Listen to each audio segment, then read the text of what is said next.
Muy buenos días tengan ustedes. En temas anteriores hemos visto de forma muy generalizada lo que fue la destrucción del patrimonio cultural edificado de Guadalajara, en particularmente lo que fue el Santuario de la Soledad, que explica el origen de nuestra zona de Oblatos. Hoy vamos a hablar sobre algunos personajes muy importantes que marcan el oriente de Guadalajara. Hay un personaje que a mí me asombra y me interesa mucho en Huentitán el Alto, que lo conocí gracias a la atención y amabilidad del señor Felipe Nuño, actual presidente elegido, una persona que ha hecho muchas obras en Huentitán, en la parroquia de Huentitán, y pues gracias a su amistad y su atención conocí a este personaje tan interesante, Monseñor Antonio Chávez. Monseñor Antonio Chávez era prácticamente el brazo derecho del cardenal Garibi y ecónomo de la Arquidiócesis de Guadalajara. Al señor Felipe Nuño le tocó conocerlo personalmente, tratarlo. Él nos platica muchos detalles muy interesantes de esta persona, de Monseñor Antonio Chávez. Y lo que pues, nos sorprende es como un personaje tan interesante, cómo desarrolla su actividad pastoral en un pueblo tradicional como Huentitán el Alto. El señor Felipe Nuño nos refiere que él lo acompañaba a su casa, que estaba por la calle Juan Manuel, y también a veces iba él a recogerlo a la catedral para traerlo acá a Huentitán. Tenía una gran amistad con su papá, don Rafael Nuño. Hay un dato muy interesante que nos refiere el señor Nuño, es de que cuando se derriba el Santuario de la Soledad, muchas de estas partes, como eran vitrales, como eran pinturas, como eran canceles y muchas otras cosas, Monseñor Antonio Chávez se las trajo a Huentitán el Alto, al templo de Huentitán el Alto, y aún muchas de esas piezas que se trajo aún se conservan. Y también si podemos observar un poquito la torre de lo que es el templo de Huentitán el Alto, tiene un cierto parecido con el templo de la Soledad.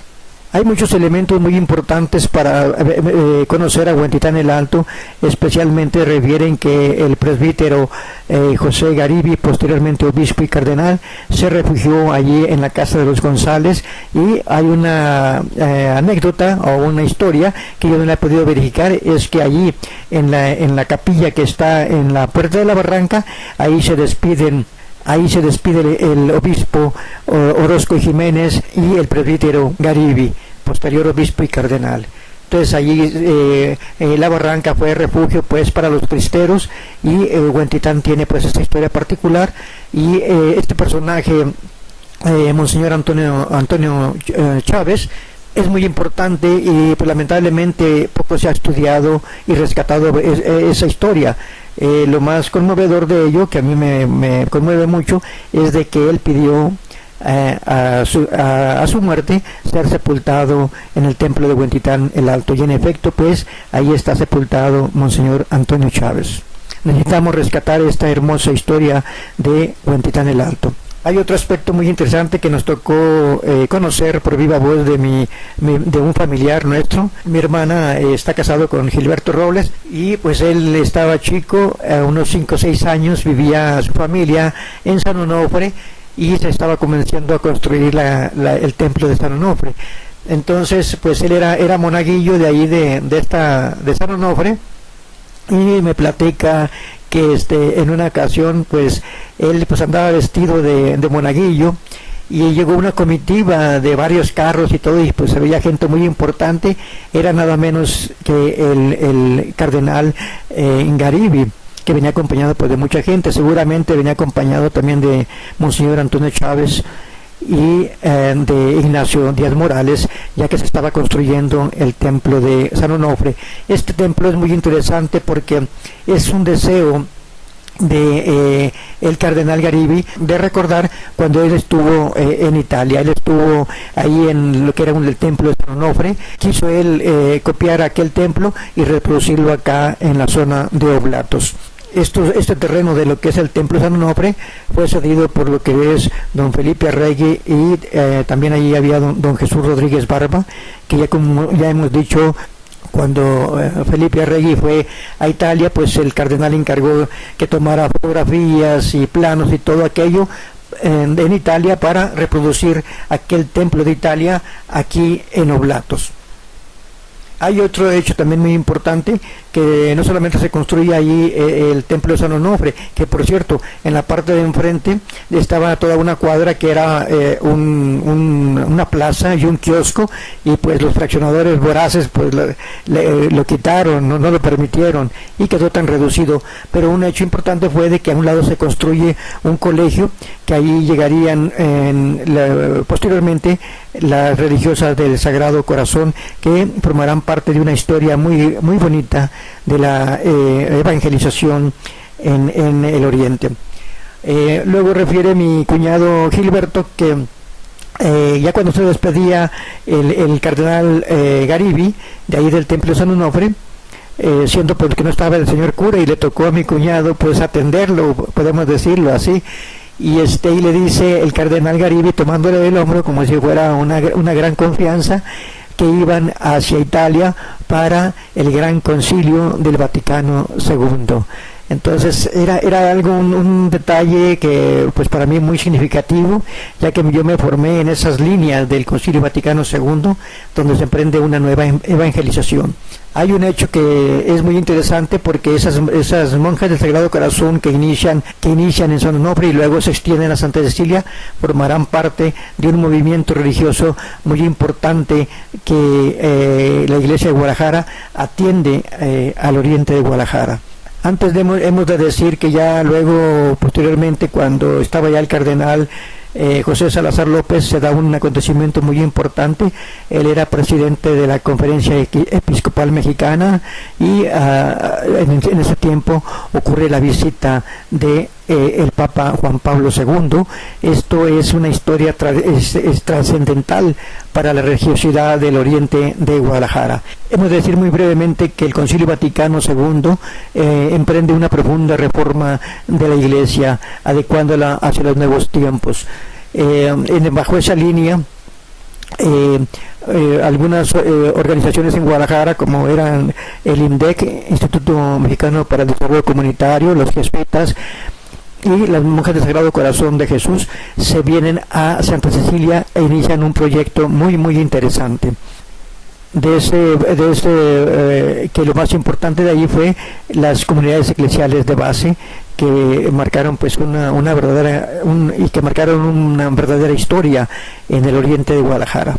El cardenal José Salazar López era presidente del episcopado mexicano.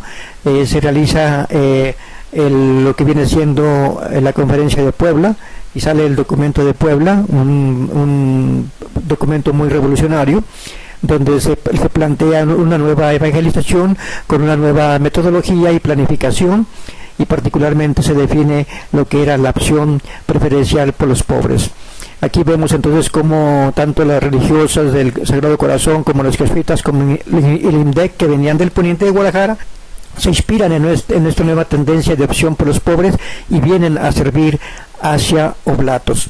El Papa Juan Pablo II confirma este paso tan importante de la evangelización y lo corona. Visita allí Santa Cecilia y la penal de Oblatos.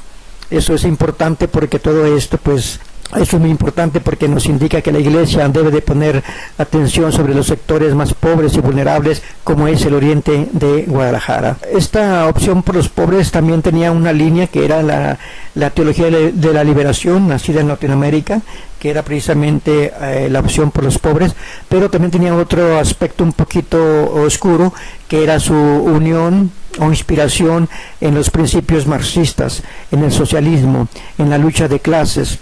Entonces ahí pues eso significó un problema para el posterior desarrollo del proyecto en Santa Cecilia.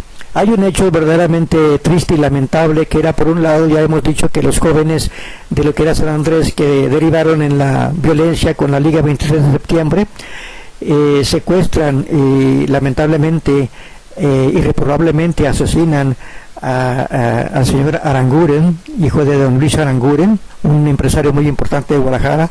Y lo curioso de esto era de que en Santa Cecilia, con las monjas del Sagrado Corazón, ahí también estaba la hermana de este señor Arangure, Isabel Arangure, y lo cual pues la verdad es muy triste, como por un lado pues se le quita la vida a este señor, y por otra pues religiosa Isabel Aranguren está trabajando por transformar esta vida tan desigual e injusta de Oblatos. Este tema de Santa Cecilia es un proyecto grandioso, lamentablemente muy extenso, y lo hemos resumido. Solo hemos de decir que cuando viene el cambio del cardenal José Salazar, que todo ello planea esa evangelización, una evangelización a través de un plan orgánico diocesano de pastoral, que es una verdadera revolución social, que si Dios lo permite ya lo veremos en temas posteriores. Cumple 75 años, se retira y llega entonces Juan Jesús Posadas Ocampo, que acababa de venir de la diócesis de Cuernavaca, donde había desmantelado la obra pastoral de Sergio Méndez Arceo, el llamado Obispo Rojo. Entonces aquí tenemos como la Iglesia también tiene lados muy brillantes y esperanzadores, como fue el proyecto de Santa Cecilia, y al mismo tiempo lados oscuros. Es cuando viene pues el desmantelamiento de todo lo que eran las comunidades eclesiales de base. Bueno, amigos, pues los temas son muy extensos, tratamos de resumirlo lo más que podamos. Si Dios nos lo permite, seguiremos desarrollando un poco más con detalles estos temas. Muchas gracias.